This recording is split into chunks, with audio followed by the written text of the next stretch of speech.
What is going on, everybody? So today I'm going to take you guys with me to a customer's house who has a Red Sea aquarium. Now, we set this tank up originally and we're responsible for all the livestock and fish and coral in the aquarium. And it was a relatively new tank, so you go through the ugly stages, the brown stages, the green hair algae phases. We did all that. We did all that. We went through it all. And the tank was finally starting to get dialed in. And we graduated from soft corals, anemones, to going to LPS corals. So we had some hammer corals in there, frog spawns, acants, things like that. Unfortunately, there was a problem with the tank and it reset everything, and it's just been really tough to deal with. And I'm gonna take you guys to that tank and explain more in depth of what exactly happened. But the other thing I wanted to share with you guys is this is our coral quarantine tank right here. So all these corals have been quarantined and fragged up, treated and all that stuff, so they're good to go. This is a fishless system because we are a quarantine shop. We quarantine all our saltwater fish here, and if you were to have a fish in here and then our saltwater system's over here and somehow that got cross-contaminated and then these fish are harboring parasites or sickness, then any coral we sell out of here could potentially have a cyst on it and we can infect people's tanks. So we purposely made this coral quarantine tank fishless. There's no fish in here. We want to guarantee that the customers do not get fish disease from us. But the one thing I wanted to point out is because there is no fish in this tank, it does not have high nitrates and phosphates. So because those fish aren't, excreting ammonia, ammonia turns to nitrite, which turns to nitrate. And because there's no fish waste in here and things like that, we just have inverts. It's not enough bio load to really kind of feed these corals. So what do we do to kind of substitute out the fact that we don't have any fish in here to be able to feed these corals? Now, to be honest with you, it's been a struggle at first.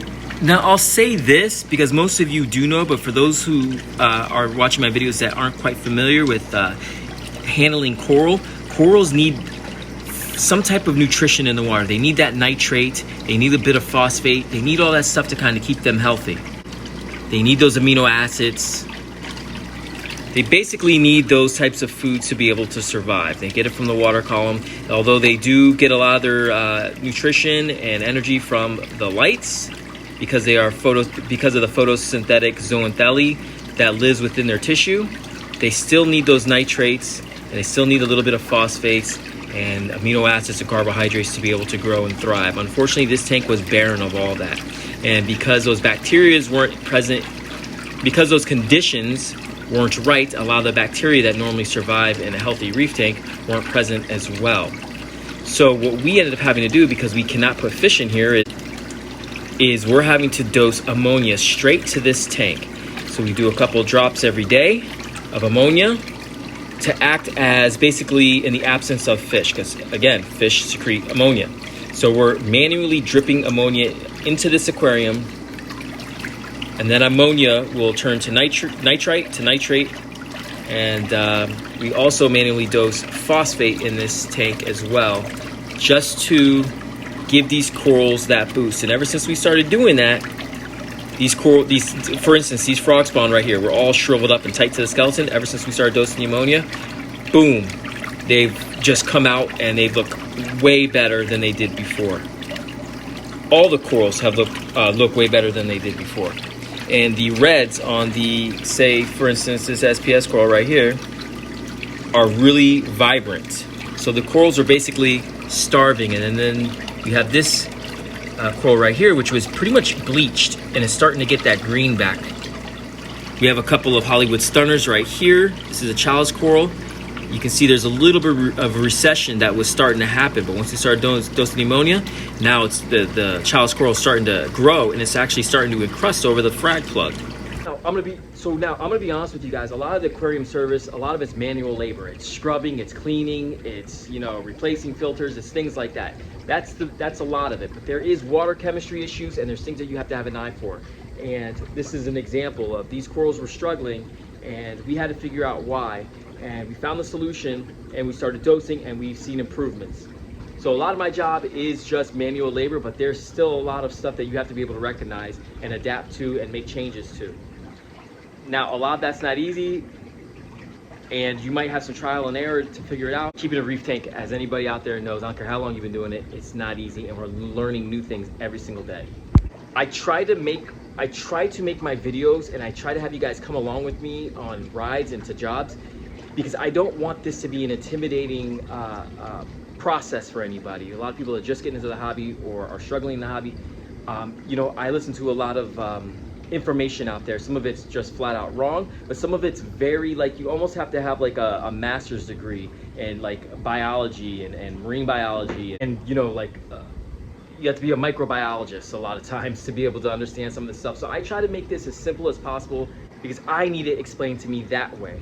So I'm gonna pack up right now. We're gonna head to the customer's house, and we're gonna try to solve this issue of why these corals are starting to suddenly do bad and why they're struggling.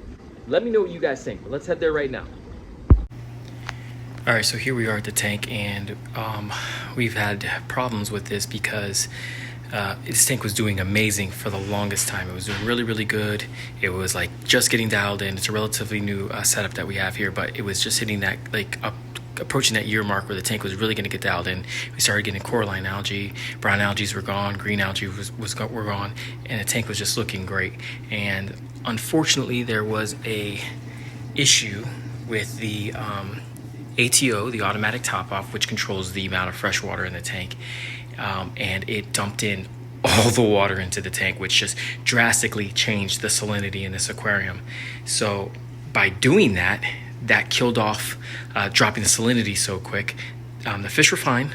Some of the corals even were able to do it, some of the soft corals, but it killed off all the LPS corals, and it killed off a lot of the bacteria, the beneficial bacteria that we took so long to develop, killed a lot of it off. And then because the salinity dropped, a new bacteria got in here and just exploded from all the die-off from some of the corals and from some of the other bacteria. A new bacteria came in and just absolutely exploded in this tank. The tank was completely cloudy. That's not a good sign. So we quickly came in here and had to do a big water change. And here we are a week later, and the tank is starting to get its equilibrium back. We've had to slowly raise the salinity as to not shock the fish and whatever was left of the coral. But now we're in a position where we have to start completely over trying to create that beneficial bacteria that made this tank so successful, and it's incredibly frustrating. But what I've been doing now is basically dosing beneficial bacteria to this aquarium,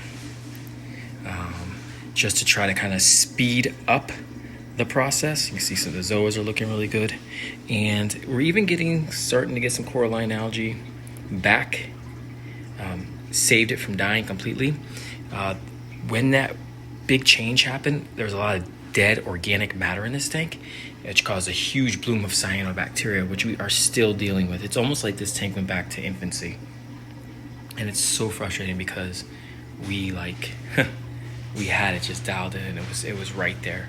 But my approach right now is to just go ahead and keep dosing bacteria to this tank, almost like a prebiotic, probiotic type situation, and try to dose as much beneficial bacteria in this tank as possibly can, and just, you know, monitor the levels, and just eventually, hopefully, this tank can jump back and get to where it was quickly, and we're not going to end up having to spend that whole 6-month period all over again. But yeah, that is incredibly frustrating because you work so hard and so long to get a tank to where it needs to be, and then something like, you know, like an ATO malfunctioning can just wipe it, all that months and months of hard work, and that's just very hard to deal with. But we're on the right track right now. There are cyanobacteria. I'm not going to dose ChemiPure in this tank just because I don't want to lose any of the potential strains of bacteria that will be beneficial to this tank. But the mushroom's looking good, and this right here, this anemone, I thought was dead, but it's actually starting to come back a little bit. I thought we lost that, so I'm hoping that comes back even stronger. I'll keep you posted on how everything does, but we still got a long way to go to get this tank back. Now, I say cyanobacteria, but this could be a different type of algae that we're just dealing with, so a different type of bacteria. So what I'm going to do is I'm going to grab my sample cup and I'm going to take a scoop of that, and we're going to look at it under the microscope and see exactly what we're dealing with. Because again, I don't want to have to dose any type of chemical in this tank because I don't want to lose any beneficial bacteria that we had just put in the tank. All right, so I'm just going to go right here where that patch is. Just going to scoop it up. Should be good enough. And we'll look at that under the microscope. So we got plenty there to look under the microscope. All right, so we're back at the shop now, and you know, I do feel confident that we can get that tank back to where it was before. Now the salinity dropped below 30 parts per thousand. We've gotten it up to 33 parts per thousand, but it still needs to come up, but we have to do it gradually because we don't want to shock the system, as well as fish can deal with going down in salinity a lot better than they can deal with going up in salinity. So we gotta be careful because we wanna make the fish stress out either, because that can lead to some other stuff. The coral looks so much better, and I think, you know, once we get the tank up to the right salinity and we can give it, you know, a couple more visits, I think we're gonna get that tank back to what it was before. I'm encouraged that the coralline algae is growing back. And I'm encouraged that the zoanthus look good, because that can be, you know, they don't tolerate fluctuations very well either. Let me know down in the comments, you know, what are some of the things you guys are dealing with? What are some of the things that you guys would like me to go over in my videos, or things that you would like to see? Is just kind of get those ideas out there and discuss them amongst ourselves, and just basically go through the list and see what works and what doesn't work. So I'd love to hear from you guys. What types of things are you facing? What types of struggles are you guys facing? Maybe I can help. Maybe you guys can help me. All right, thank you guys so much. I got to get on to the next shot. See you on the next one.